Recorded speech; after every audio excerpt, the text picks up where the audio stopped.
Tuesday Night Touchdown Podcast with your hosts, Reese Downing and Jacob Workman.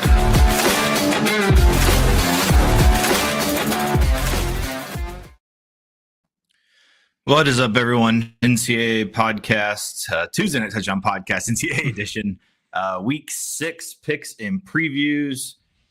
Joining as always, co-host Reese on the other side of the world. Reese, what's up? What's going on, brother? How are you?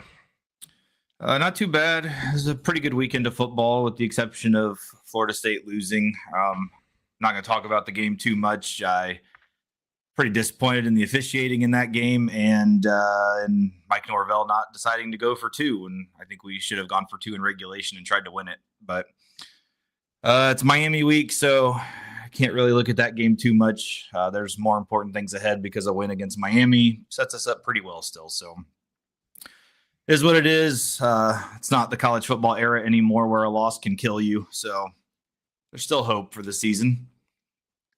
The intro there was Oregon releasing their game recap from the week. They did a 23-minute version. I mean, they do it every week. It's called Ducks versus Them on their YouTube channel. I would highly recommend going and watching that. Like I said, it's like 20, 25 minutes, but it's awesome. A very good look. Lanning, of course, with all of his great motivation. When they were walking out, he said, it's their white out. All I see is white. How exactly did he say? He said, all I see is a blank canvas for us to go paint our masterpiece. It was something like that. It was a pretty incredible line. And then when they were standing there right before they came out on the field, when the Penn State fans were chanting, "We are," and he turned around to his team and he said, "They're about to say we are about to get our ass kicked." It was pretty awesome. I love Dan Lanning. If there was probably any coach I could choose for Florida State, I would probably pick him, to be honest. I just love his mentality and the way he coaches. I guess his only downfall is he still really hasn't won anything yet. I mean, they won the Big Ten, but I mean, in the grand scheme of things, they went and got absolutely obliterated in their first playoff game too by Ohio State. So that's something that you can't have. So last week, I did hit my lock with Iowa State, but I did miss my dog with Pitt, as Pitt was up huge on Louisville, and then they blew the game. It was absolutely ridiculous. Reese missed his lock with IU, even though that the run backward safety still didn't impact him because it was 7.5, and they were only up 7 at that time. But did hit his dog with Bama beating Georgia. Big win for Kalen DeBoer.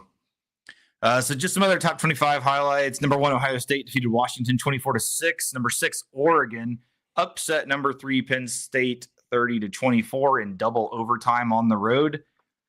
Reese, speaking of not really winning big games, James Franklin is now 2-21 against AP top 6 opponents, the second worst mark of any coach in FBS history. What would your thoughts right now be if you were a Penn State fan? It's tough, man, because you've got to win. I mean, every year the goal is to win a national title, especially when you're at a school like Penn State, and James Franklin wins the games that don't matter. I mean, I was looking at his record against the biggest teams that he plays. He's 1-9 versus Ohio State, 0-5 versus Michigan, 0-2 versus Michigan State, 0-2 versus Oregon, 0-1 versus Iowa, Notre Dame, USC. His wins are Wisconsin, Utah, and Boise State. I mean, a down USC too. A down USC, right? Drew Aller, 0-6 in his career against top 6 opponents. His only victories against a top 10 team is last year's quarterfinals against Boise State.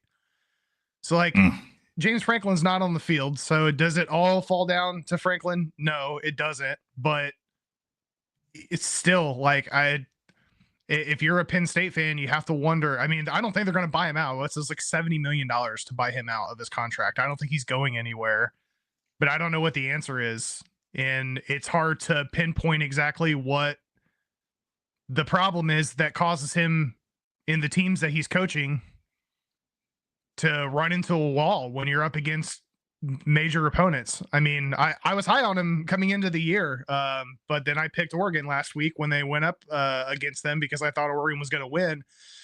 In the situation that Penn State was in was ideal for them. It was at home. It was a night game. It was the whiteout game. Like, you have absolutely no reason to have your team fired up and ready to break some jaws. And they played a good game, but they didn't close out when it counted. And I don't know what the answer is, but if you're a Penn State fan, it's hard not to be frustrated with the Franklin situation. Cause again, he wins the games that don't really matter.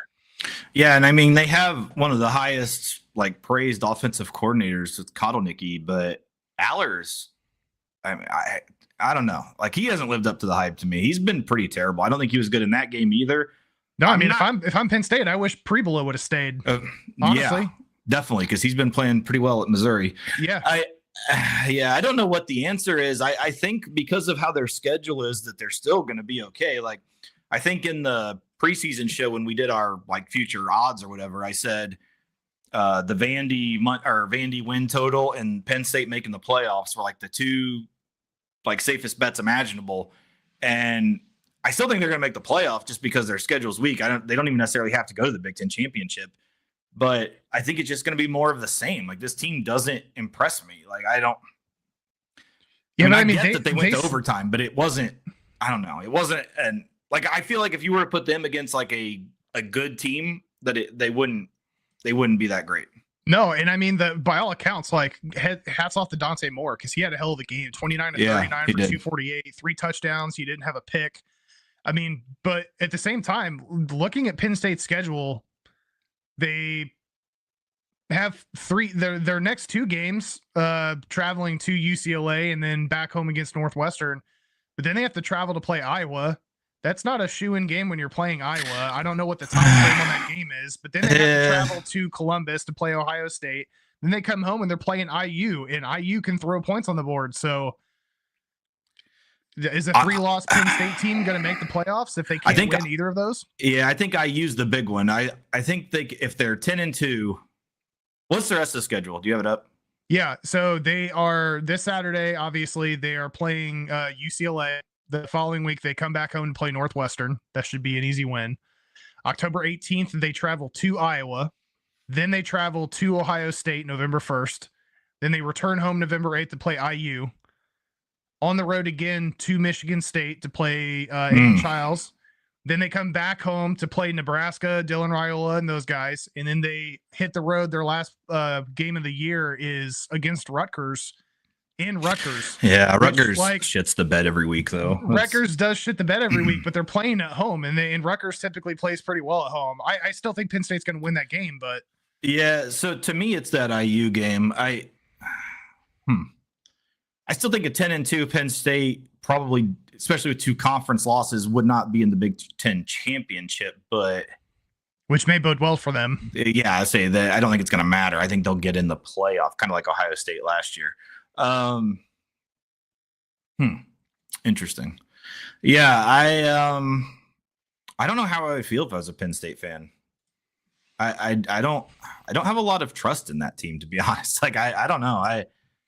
A lot of questions. This is the most talented team they've had in a long time. Oh, by far. Yeah. So like, well, in the school, like last year, they came out and they're dedicating all kinds of money. Like, they are spending. They're one of like the bigger spenders in college sports, period.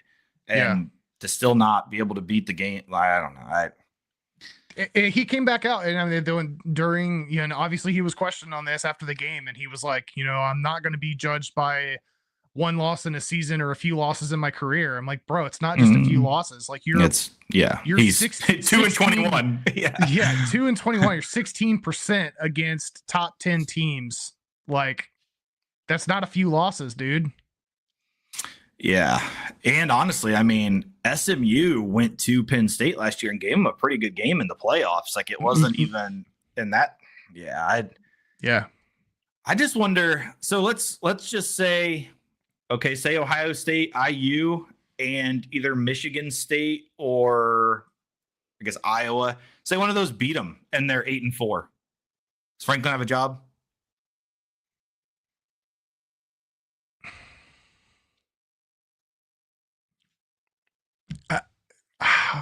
If I'm Penn State, the answer is no, but I don't know that they're going to pull the trigger on it.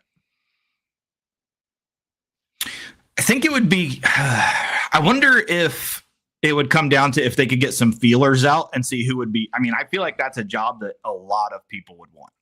Yeah, 100%. If you have like, I mean, I can't even begin to speculate. Yeah, who the it coach would be tough to figure like, it out. Yeah, it would have to be a name that's going to create a lot of buzz, like a Gruden or something like that.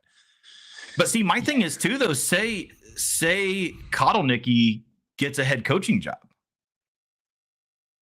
I don't like Penn State staff at all. Then, like to me, he's the one that is kind of saving the staff at this point. Like I don't know. That would be the biggest question. If he were to get a head coaching job, I think next year would definitely be the last year of James Franklin.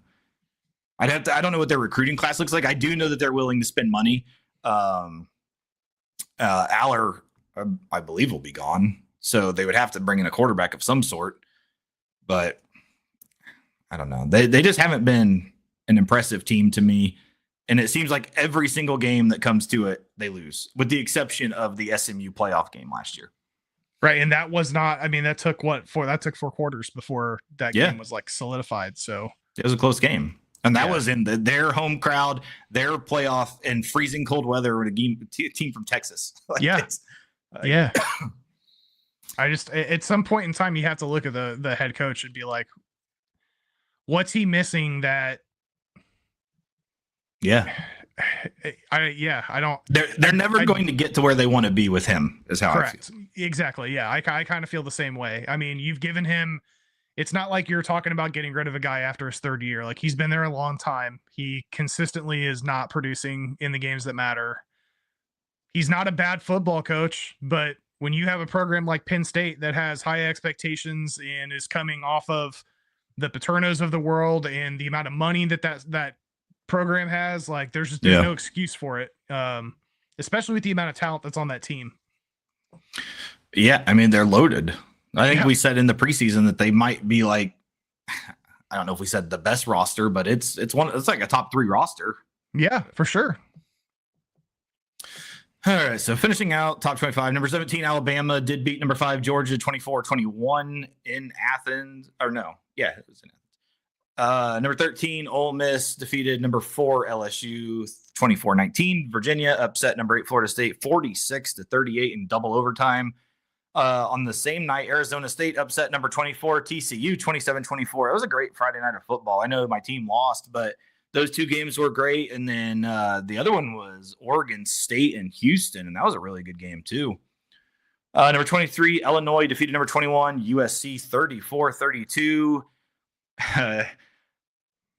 Got a video to go along with this one. I've talked about this for a while, and I just need you guys to be able to experience it. So for those of you that have never seen it, it might make more sense to you when I make fun of this. But number 9, Texas A&M did defeat Auburn 16-10. Howdy!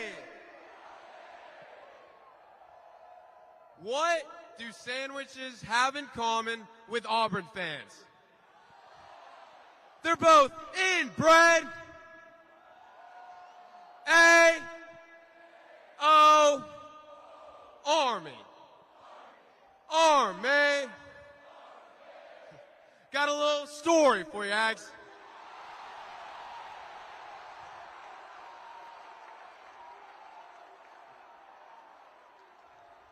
So one day, in the middle of nowhere, Alabama, Old Rock, the good Ag,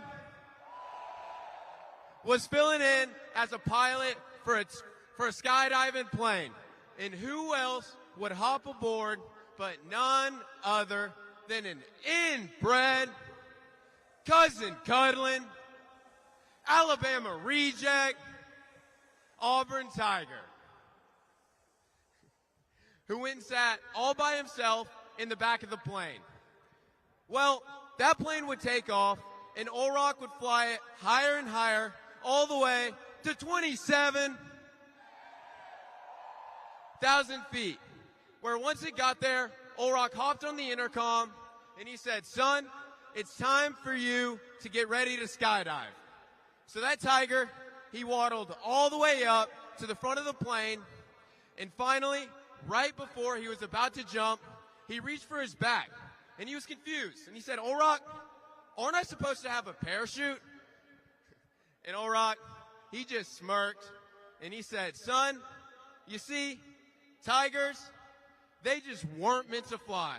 And then he shoved that tiger right out of the plane. And that's exactly what we're going to do to him, Mags. We're going to beat the ever-living, ever-loving, compound, complex, Fighting Texas Aggie. Auburn hasn't had a winning season since COVID. Fighting Texas Aggie, they need to pick a mascot. Fighting Texas Aggie, Mario Craver. Fighting Texas Aggie, the best offense in the entire country, belongs to Texas A&M. We're going to beat the Fighting Texas A class of 2027 hell out of those Auburn Tigers. If I were at that school and like didn't know any of that shit, and then like that's the first rally I went to, I'd be putting my transfer papers in. I don't understand why people go to that. I've watched I don't either. So many midnight yells just for the stupidity of it. It's sad how many I've watched, honestly. And I don't get it. Like, I don't like, you'll hear like Captain Asshole, Kirk Herbstreit will come on and be like, oh, the midnight yell, it's one of the greatest traditions in college football. That is the stupidest fucking thing I've ever seen in my life. I would really rather just jam scissors in my ass repeatedly than go to a midnight yell ever in my life. Like, what? Who goes to that? Like, and enjoys that? I don't understand it.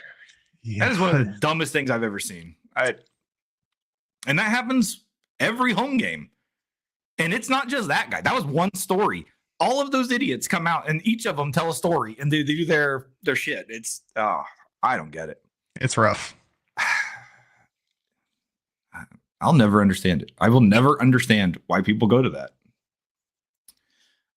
Number 11, IU defeated Iowa 2015.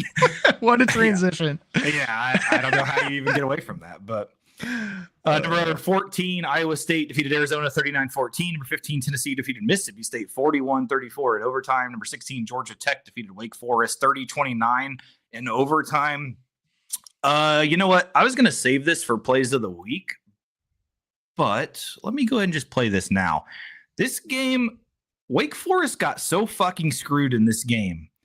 As you'll see from the clip I'm about to play, Wake Forest is in the lead. Georgia Tech has no timeouts. Watch this play. Opportunity right here on third down. Pre-snap movement. Ashford goes to the air. Down the sideline, it's incomplete. But there is no flag down, and Jake Dickert and Robbie Ashford are irate. Looked like Daquan White was very close to creeping over the line, if not over the line, but no flag, and it's fourth down, and you save 40 seconds. Yeah, I'll be honest with you. He's in the neutral zone. To me, at first look, at first glance, he's in the neutral zone when that ball is snapped. Yeah, he's in the neutral zone. I mean, the foot, he's there. He never got back.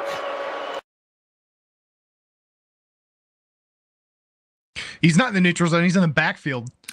Yeah, he's behind the line of scrimmage. That would have been a first down. They had no timeouts. Wake Forest won the game.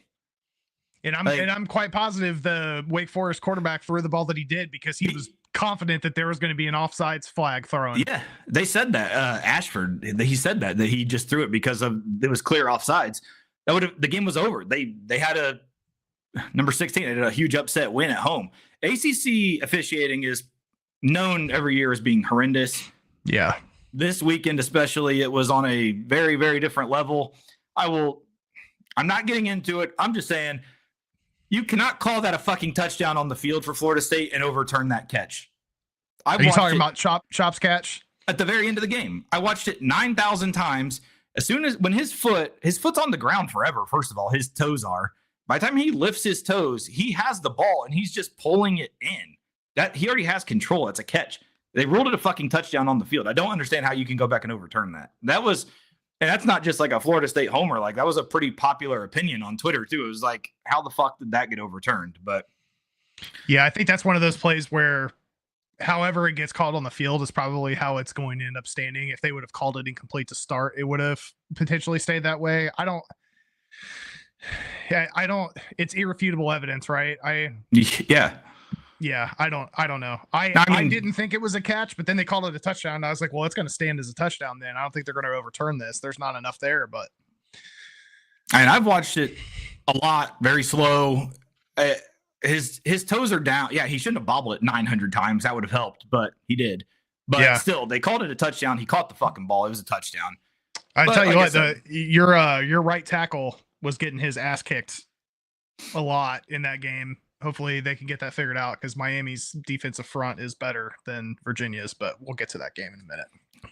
Yeah, it is what it is. I still think we should have just went for 2 in regulation. That would have been, if you lose going for 2, you lose going for 2, but play aggressive, play to win the fucking game. Yeah, I'm also glad that Squirrel White's not dead because yeah, I know that was crazy.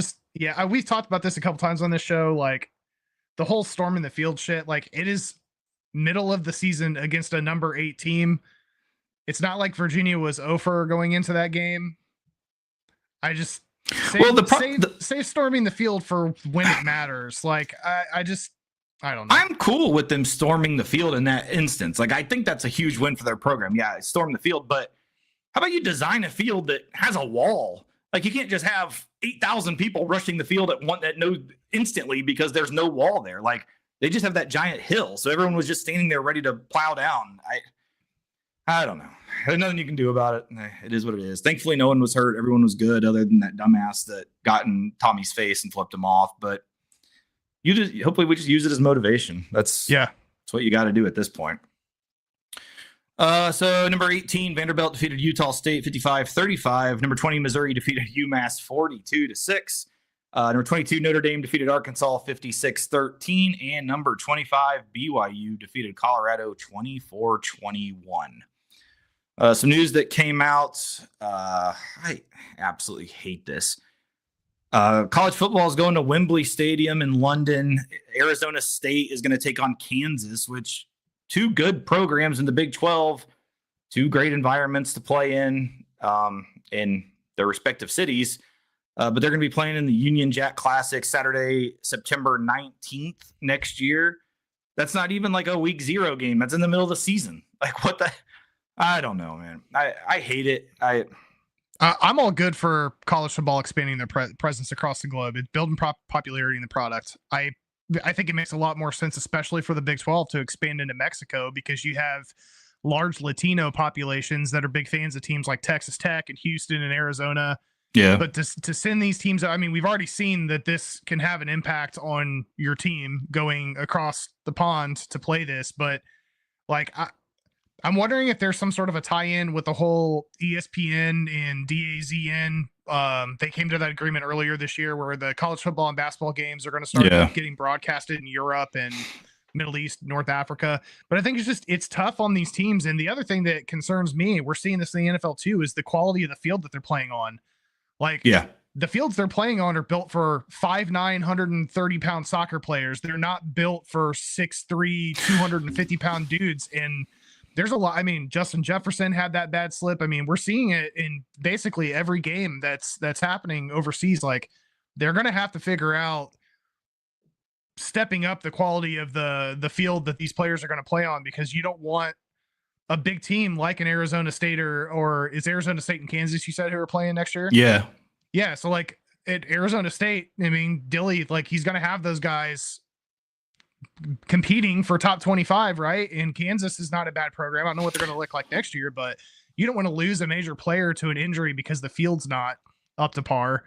Well, and it just pisses me off that they're like, this is going to be the 3rd in a row now of a conference game too. Like, why are we sending conference games there? Like, yeah, I get that you don't want to send like a Bama, Florida State per se. Like, obviously you want that here, but right.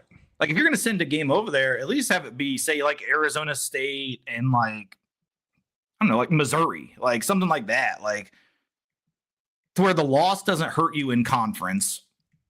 It's still that would be just as popular of a game as Arizona State, Kansas would. Like, I don't know. Just college football is really driving me crazy lately. Some interesting decisions. One of the coaches that I've talked about that's not should have been fired probably a year ago. Sam Pittman from Arkansas. He finally got fired after Notre Dame beat him 56-13. Captain Bobby Petrino now is the new interim head coach. How the hell we can go full circle with this, I'll never know. That guy is the biggest scumbag on the earth other than Urban Meyer. And I don't know. How the hell can your program want that? Like, that's got to be a disaster. He did immediately get rid of a lot of the defensive staff. The defensive coordinator, Travis Williams, D-line coach, Deke Adams, and the co-DC, Marcus Woodson, all were fired immediately pretty much. So we'll see what that does. To me, there's no way in hell he can be the new head coach. I guess leave him interim, and hopefully at the end of the year, he's just gone. I think it's honestly pretty disrespectful that guy has a job. Well, that's the thing, though, too, is like, do they really care that much, though? Because they did hire him as the offensive coordinator, which we talked about last year was already putting heat on Pittman. Yeah. Because Petrino has head coaching experience. Pittman should have been fired last year. We talked about that. We were surprised that he came back in this year. We'll see what they do. I mean, there's a couple coaches out there that have ties to Arkansas that I think, there's Barry Odom, who I know is just recently at Purdue. Florida State's OC Malzahn used to coach there as the OC and wide receiver coach. And then there's a bunch of guys that we've listed over and over again with some of these job openings. But yeah, I'm with you. I don't think it's a smart decision for Arkansas to put Petrino into the head coaching position long term, but he's got ties there, and clearly they don't care too much because they hired him as the offensive coordinator. So that's one of the schools that surprised me because money wise, like they're not like one of the big money schools, but yet they have like Jerry Jones, they have Walmart, they have Tyson. Like, how the hell does this school not have money? Like, I don't know. It doesn't make sense to me. UCLA and offensive coordinator Tino Sunseri mutually parted ways. Tight ends coach Jerry Neuheisel is going to take over play calling. Sunseri, it's kind of unfortunate for him. He just came over from IU to take over as the OC at UCLA, and now IU's thriving. I know, his name just escaped me. Shanahan, the OC at IU, is having great success, and now Sunseri, I don't know what the hell possessed him to go to UCLA with that dumpster fire, but now Deshaun Foster, the head coach, is fired, and Tino Sunseri, the OC, is fired. Oklahoma State fired DC Todd Grantham. He was notoriously hated when he was the DC at Florida, and he just continues to go to shittier places as Oklahoma State continues to be pretty awful. So right now the openings for 2026, we got Arkansas, Oklahoma State, Stanford, UCLA, and Va Tech. If you had to pick from that 5, what would you take? Run them by me one more time. Arkansas, Oklahoma State, Stanford, UCLA, Va Tech. And don't forget, Va Tech did just commit to that ridiculous, like $200 million or whatever. Yeah, whatever the number is. Yeah, I mean, Virginia Tech was the first one in my head. Oklahoma State would be the other one.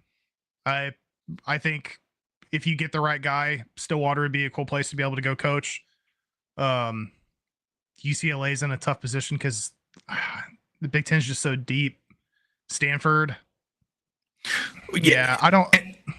Well, for me, it'd be Virginia Tech or Oklahoma State. Those would be the 2 programs I'd look at. I was saying the thing for me, I would eliminate 2 of them immediately, which were UCLA and Stanford, because no one goes to their games. Like, I would at least want to have crowd. Like, they could hire fucking John Gruden and they would have anyone at those games. So it doesn't matter. Like, but yeah, I think Va Tech, to me, with the money situation that they're going to be bringing in, there's nothing else to do in Blacksburg. People are going to be at the game. Enter Sandman's there. They've got tradition. To me, Va Tech is the one, and the ACC. I mean, it's typically wide open too. So right, I feel like that's the one. I'm really interested to see where this new money goes and what they're going to put towards the staff to see who they build. So this one's an interesting. Colorado played BYU last week.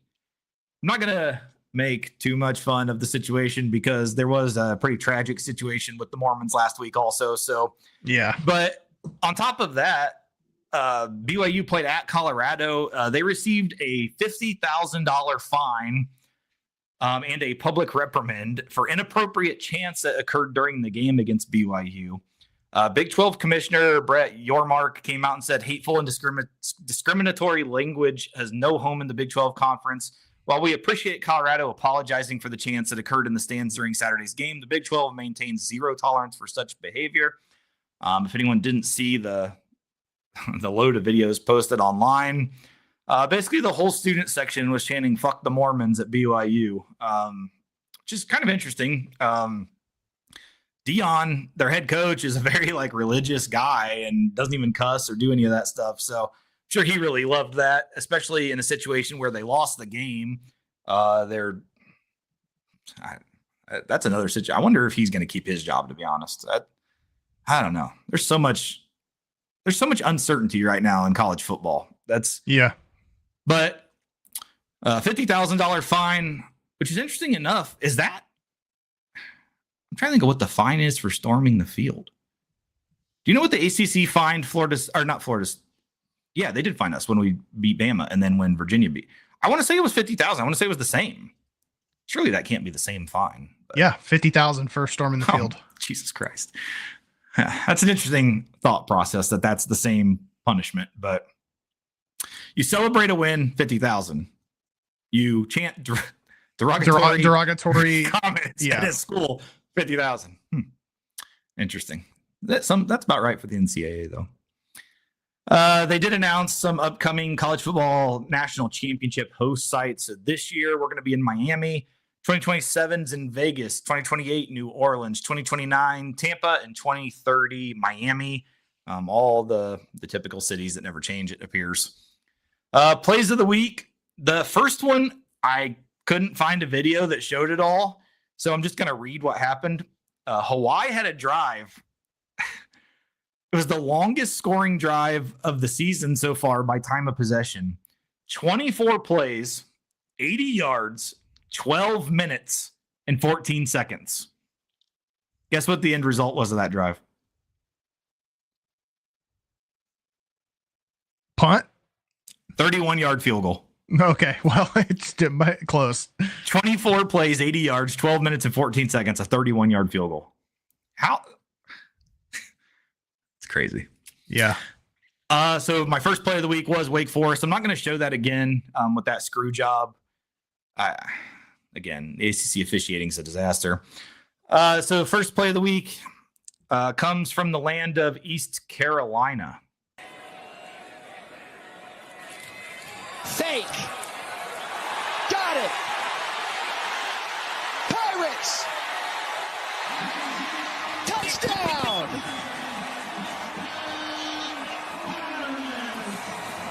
It was just like you drew it up.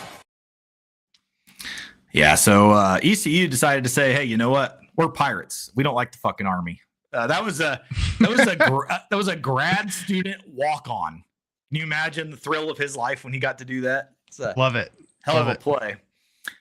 This next one is more for all of the people that play the NCAA video game. I really don't even have to say it. As soon as you see what's going to happen, you're going to know immediately why I'm referencing this with the video game. To make it a 13-point lead. No. Kick went 90 yards wide. Which the amount of times that's happened to me. Yeah, that's what I was going to say. That's 1 out of every 3 kicks in college football when you're at home of 40. Yeah, it's such a disaster. The arrow is pointed right where you need to go, dead center, and that kick just. Yeah, not even fucking close. So we're going to stick with field goals. This goes back, I don't know, I think it was a couple weeks ago. We said, what the hell are these guys watching? These guys get paid to commentate games. This one's perfectly to go with that.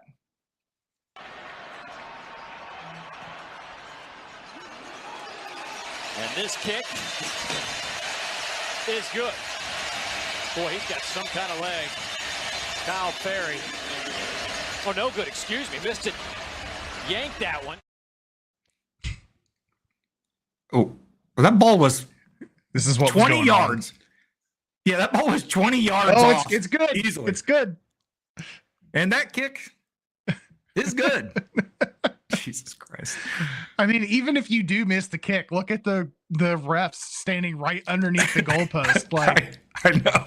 That's not the "this is good" sign, bro. No, not at all. I again, these guys get paid. I don't understand it. Big play. This was in our intro. This is what sealed it for the Ducks. Take it to Pena. Aller, sideline. Oh, it's picked! Dylan Thieneman calls game. That's a walk-off, whiteout winner for the Ducks.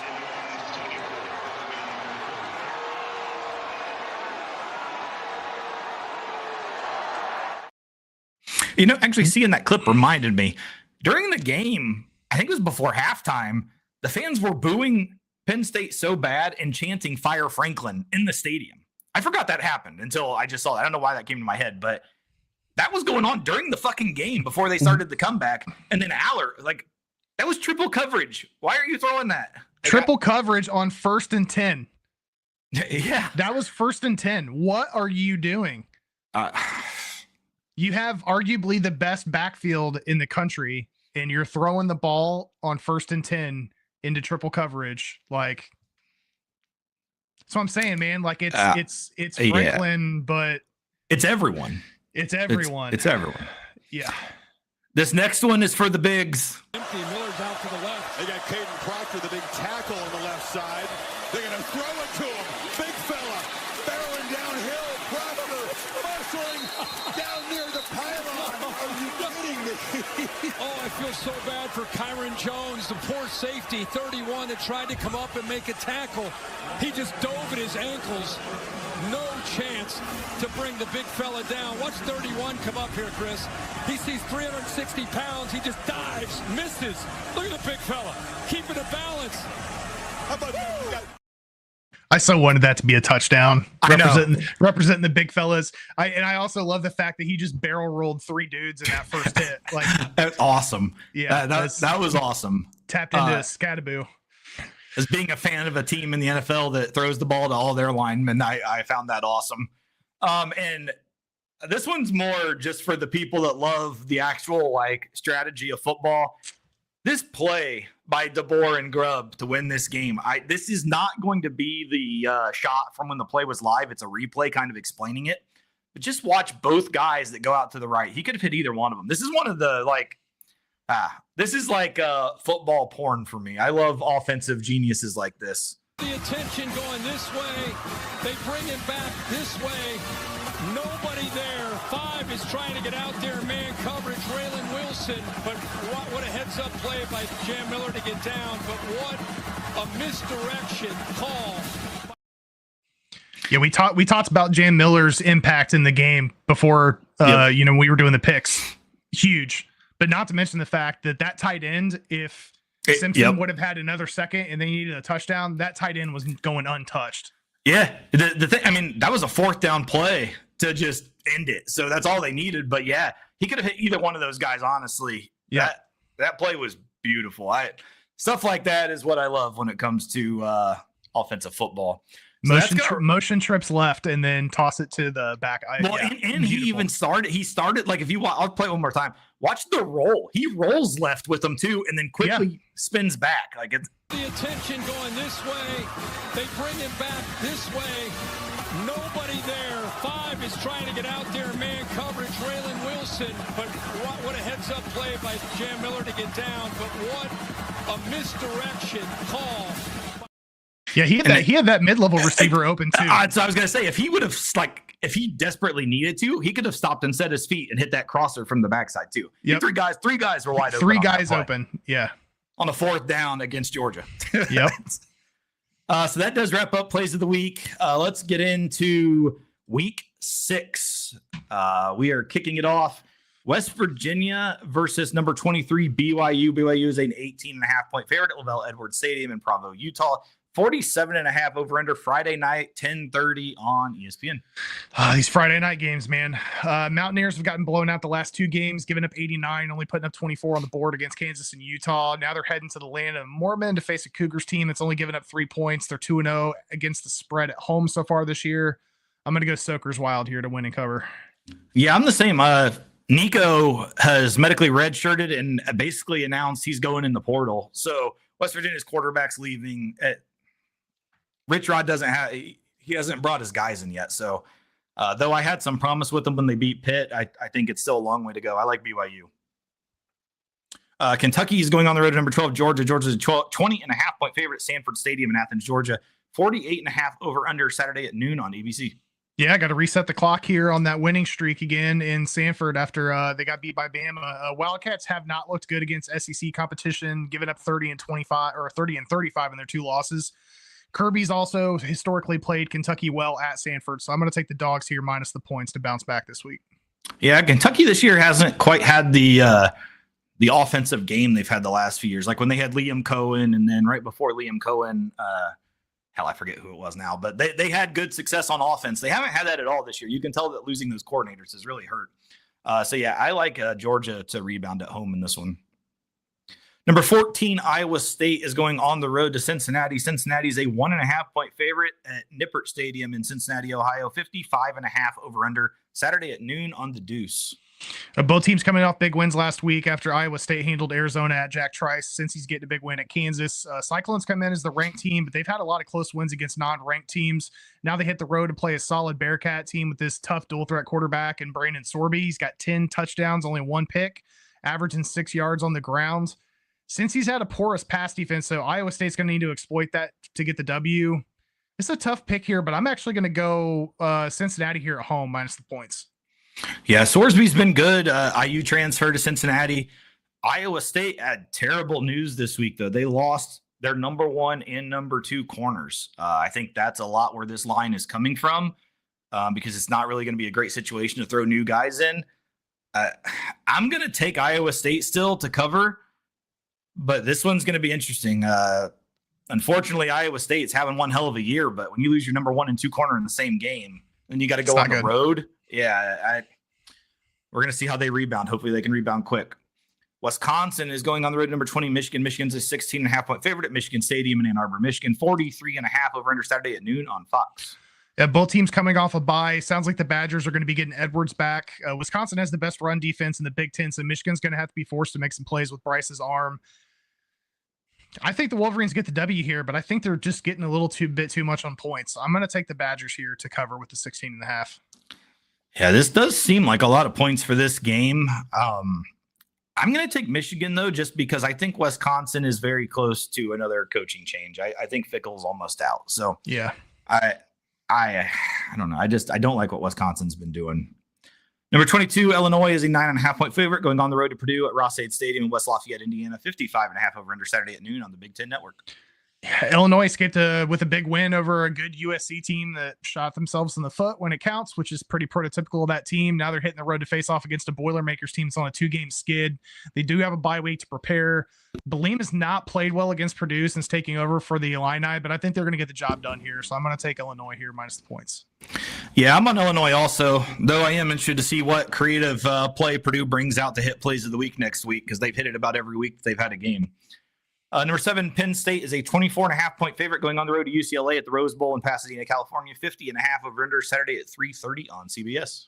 Yeah, tough loss at home from the whiteout game against Oregon last week for the Lions. Franklin's adding another game, the wrong side of the record books. Possibly a little bit of a hangover here with the cross-country road trip, but UCLA has the worst rush defense in the Big Ten, so it should be a get-right game for Penn State. I'm going to lay the points here and go with the Lions.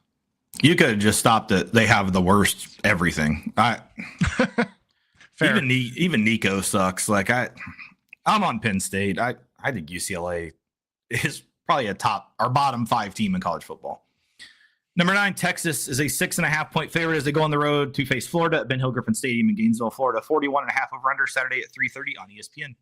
Yeah, another tough game for the Gators. Texas is coming off the bye week. They should be prepped for this one. I think this is going to come down to whichever underperforming QB protects the ball. I keep going back and forth on this one, but it just takes the Longhorns to get a touchdown to get the W here. I'm going to go ahead and take Texas here minus the points, but I'm not confident in this pick at all with it being at the Swamp. Yeah, I would think Florida will still have a pretty good environment here, bringing Texas in. DJ Lagway is a question. I know he was in a walking boot. I'm hoping that he plays.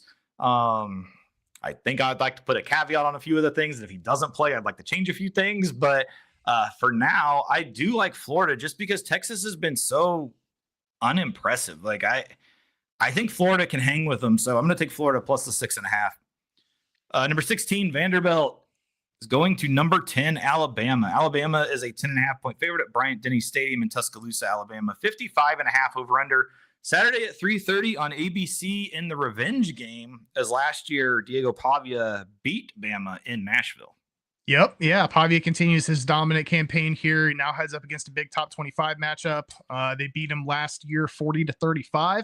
Lines dropped a bit in this.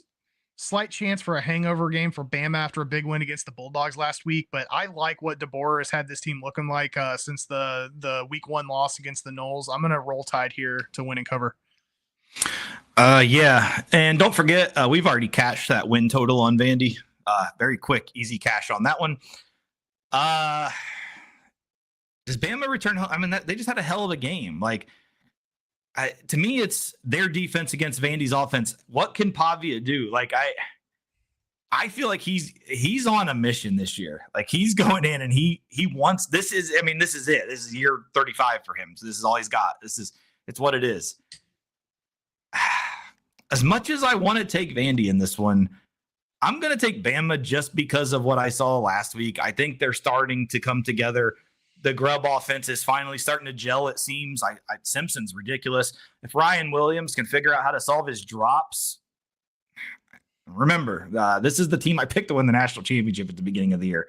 I like this team a lot. I'm gonna take Bama minus 10.5. I'm really excited for this game as a precursor for what's going to happen at 7:30. So Boise State's going on the road to number 21 Notre Dame. Notre Dame is a 20.5-point favorite at Notre Dame Stadium in Notre Dame, Indiana. 62.5 over under Saturday at 3:30 on NBC. This is the green game for Notre Dame. Yeah. Okay. That throws things a little bit as goofy as that is. I was high on Boise State at the beginning of the year. They've righted the ship a bit since that bad loss to USF to start the season. I didn't believe this when I first read it, but this is actually the first meeting between these two programs. Irish looked much better on offense last week against Arkansas behind a pretty solid rushing game. CJ Carr looks like he's improving. Notre Dame should get the W here, but I don't love this point spread. I'm going to take the Broncos here to cover the 20.5. It just seems a little rich to me. Yeah, and the other thing that surprises me is the over-under. Like, that's a lot of points. I feel... with them expecting that many points, I think it's hard to predict a 21-point win for Notre Dame. I'm going to go with Boise also in a road spot. I don't feel too confident with it, though. It's a game I'm definitely staying away from when it comes to real betting, but it'll be a fun one to watch, though. I'm interested. Boise State should be ready to go and bring pretty much everything they possibly can to the table for a huge win. Number 24, Virginia is going on the road to Louisville. Louisville is a 6.5-point favorite at L&N Federal Credit Union Stadium. Louisville, Kentucky, 62.5 over under Saturday at 3:30 on the Deuce. Yeah, Cavs come in ranked after the big win last week. Their offense so far has been one of the higher scoring ones in the country. They've got another tough game here, this time against a solid Louisville team that's looked good with USC transfer Miller Moss under center. Last 4 games in this have been within a score. So I'm going to take Virginia in the points, although I am not at all convinced that Louisville's not going to pull this win off. Yeah, I'm going to be on Louisville. Virginia just had basically their Super Bowl last week. Now they go on a road. I think Louisville will roll at home here. Our favorite, the team playing, this schedule kills me. Kent State is going on the road to number 5 Oklahoma. Oklahoma's a 45.5-point favorite at Memorial Stadium in Norman, Oklahoma. 53.5 over under Saturday at 4 on the SEC Network. Yeah, the gauntlet continues after games against Texas Tech and Florida State for Kent State. They're allowing an average of plus 60 in those 2 games. Now they're headed to Norman. They're going to be without Mateer, obviously, which may slow the offense down a bit, but it's Kent State. So I'll lay the points here and go with Oklahoma at home. Give me Kent State. Woo! I love it. Give me 7 points. If they get 7, I think we might cover. I'm taking it. We'll see. Number 11, Texas Tech is a 10.5-point favorite going on the road to Houston at TD ECU Stadium in Houston, Texas. 51.5 over under Saturday at 7 on ESPN. Yeah, battle of undefeateds in a huge Big 12 battle. Wigman's looked good for Houston, especially in their road matches, but Tech is coming off a bye week. They'll have Morton back under center. Red Raiders defense, I think, is an underrated unit. I'm going to take Texas Tech here to win and cover. Yeah, the Houston, watching Houston play Oregon State last week, and I don't have a lot of faith in Oregon State, kind of showed me that I think they're kind of in for it in this one because of the fact that Texas Tech's coming off the bye week. They're rested. It's not that far of a travel. I like Texas Tech in this one to continue their undefeated season. Minnesota is going on the road to number 1 Ohio State. Ohio State's a 23.5-point favorite at Ohio Stadium. Columbus, Ohio, 44.5 over under Saturday at 7:30 on NBC. Oh, yeah. Ohio State's defense continues taking care of business. They held a high-powered Husky team to just 6 points last week at Washington. Now they return home for a primetime game against a Gophers team that just gave up under 28 a game the last 2 weeks to some middle-of-the-road opponents. They also haven't won a game against the Buckeyes under the snake oil salesman. I'm going to take the Buckeyes here to win and cover. Man, that almost seems like too many points for me. This is a tough one. Since it is one of the few night games Ohio State's getting this year, I'm going to take Ohio State. I honestly don't like this pick, though. I feel like that's too many points, but I will take Ohio State. Mississippi State's going on the road to number 6, Texas A&M. Home game means we get another midnight yell on Friday night this week, so be on alert on YouTube. 14.5-point favorite at Kyle Field in College Station, Texas. 55.5 over under Saturday at 7:30 on the SEC Network. 55.5 is a lot. Mississippi State looked good and has looked good under Lebby.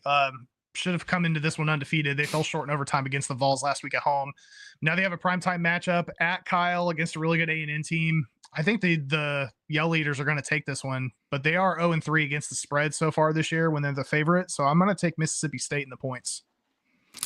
Yeah, I'm gonna keep rolling with A&M. I if it weren't for the damn Yell Leaders in the midnight yell, I would like this team a lot more, but that just lowers it regardless. But I do love this team. It's bad to say, but I mean that will bump you down on my rankings for that stupidity. But yeah, I love what Texas A&M's doing on the field, though. I think they're going to keep it rolling.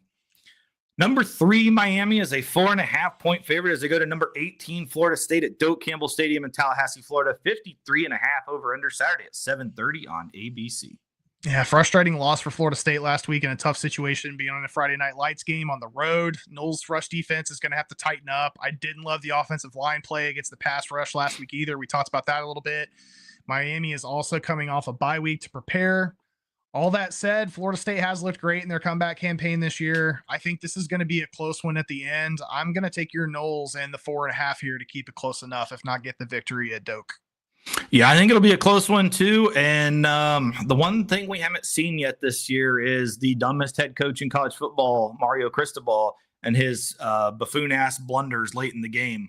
I'm hoping we get one of those this week, and that's the difference. So I will take the Knowles, hopefully to win straight up. So that wraps up top 25. We will now go to the Muncie Six-Pack. Western Kentucky on the road to Delaware. I believe this is Delaware's first appearance on the show ever. Delaware is a 2.5-point favorite in their first season in the FBS. Another ridiculous, this is more dumb college football shit that we talk about. Delaware legitimately could win the conference and they can't go play in the conference championship. They can't play in a bowl game. Like, that is the dumbest shit that when you move up, you can't do. Like, makes no sense. Again, what are we doing? Delaware Stadium, Newark, Delaware, 61.5 over under Friday at 7 on CBS Sports Network. First shout out to a couple additions that we added to the top here. We actually did it last week, but we got a couple leprechauns up top to represent Muncie. Both teams are riding 2 wins in a row. Delaware's defense is giving up over 26 a game, though. Maverick McIver can run it up. I'm going to take the Hilltoppers and the points to get the road win over the Fighting Blue Hens. Yeah, take the over on Friday night. 61.5 is nothing. We might get 80 in this one. I'm with you. Give me the Hilltoppers. I love what that offense has been doing. I know they did struggle for a few weeks. I think they'll get it going again. And again, this is would be a huge matchup for conference standings if Delaware could essentially play in the conference championship. Ohio is a 14.5-point favorite as they travel to Ball State at Schumann Stadium in Muncie, Indiana. 51.5 over under Saturday at noon on CBS Sports Network. Ohio coming off 15-point win over Bowling Green. Cards are coming off the bye. Return home after a close loss against UConn. We talked last week about how the Bobcats are better than their record shows. They do have a top 40 run game in the country right now. They're going up against the Cardinals team that's giving up 6 yards a carry on average. That just doesn't bode well for my chirps here. So I'm going to take the Bobcats here minus the points as much as it hurts. Yeah, I'm on Ohio also. I don't think Ball State's going to be able to hang with them. Washington is a 6.5-point favorite as they go on the road to Maryland at SECU Stadium in College Park, Maryland. 53.5 over under Saturday at 3:30 on the Big Ten Network. Yeah, Huskies are going to look to right the ship this week after laying a dud on the offensive side of the ball against arguably the best defense in the country with the Buckeyes. Now they have another tough defensive matchup against the Terps. They come in undefeated off a big win against Wisconsin in Camp Randall. A couple fun quarterbacks here with Williams and Malik Washington. I think this is going to end up close. I'm going to take the Terps in the points here. Yeah, I'm the same. I love the young quarterback at Maryland. Washington's got to go all the way across the country after a battle with Ohio State. Like, it just kind of sets up for that letdown spot. I like Maryland to get the cover and possibly even the win here. Michigan State's going on the road to Nebraska. Nebraska is a 10.5-point favorite at Memorial Stadium in Lincoln, Nebraska. 48.5 over under Saturday at 4 on the one for fun. The one for fun. There it is. Both teams coming off the bye, looking to bounce back. 2-touchdown loss to the Trojans for Michigan State. 3-point heartbreaker for the Huskers at the hands of Michigan. I think Nebraska just has the more balanced attack to come in with the home field advantage. So I'm going to roll the dice here on the Huskers minus the points. Yeah, I'm going the other way. I'm on Michigan State. I do not trust this Nebraska team. I almost want to put Rule in that same category. Well, I guess Franklin's had more success, but Rule had good success at Baylor though. But yeah, I don't know. Nebraska, I feel like is one of those, like, when you think of them historically, you're like, oh, Nebraska, it's a good school, great team. But now that they're in this ridiculous Big Ten with like 800 teams that are good, I don't think Nebraska is ever going to be better than like the 8th best team in the conference. So I don't know. I think they're going to struggle in this one. And I like Michigan State's offense enough to keep up with Raiola. Raiola makes a ton of mistakes too. I think that could be the difference. So I'll take Michigan State to cover.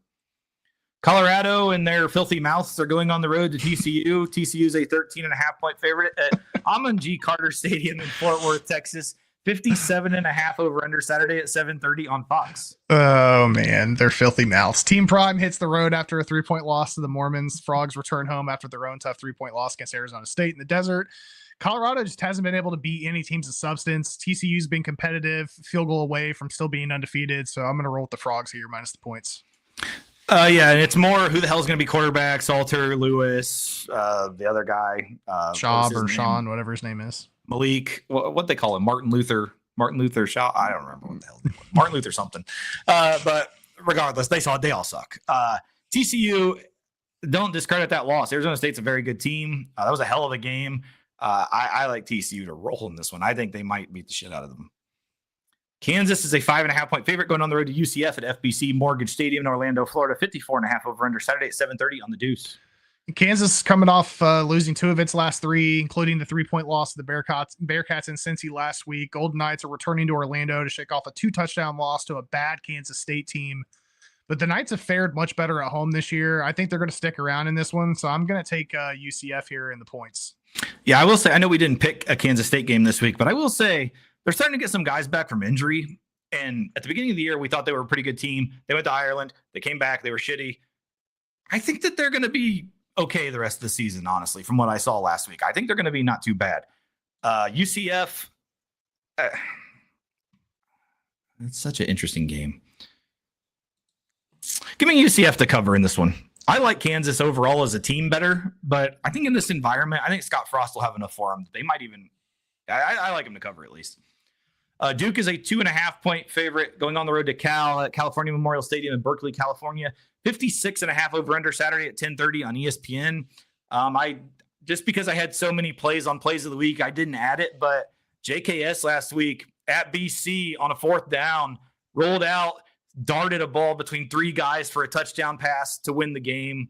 The young kid is good. And he's just not, obviously he's not getting much recognition because he's at Cal and they play at midnight every week, but this kid is good. Duke's going on the road to face him.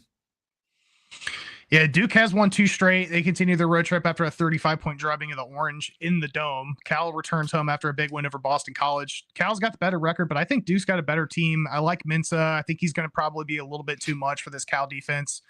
The late game is what's a little worrisome to me. I'm still going to roll with the Blue Devils here minus the points. I think they could pull it out here at the end. I'm either going to be watching this game the happiest person on earth or the most pissed off person on earth, because that's going to start right as Florida State ends. But I'm sticking with my guy. I like JKS. He continues to get better every week. Duke is not that impressive to me. I do think it's a great quarterback matchup. Mintz is awesome, so it's going to be fun to watch at least. But I'm taking Cal at home.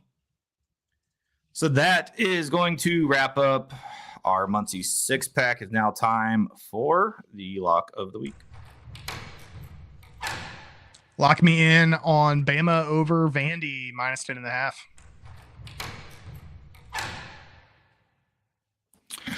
For the fans of Patrick Mahomes and the legacy of the Texas Tech Red Raiders, I think they beat the shit out of Houston. I'll take Texas Tech minus 10.5. Dog of the week. I'm going to go with your boys here. I think Chop get a big bounce back win at home versus the Canes at plus 155. Nice. So let's go Florida State.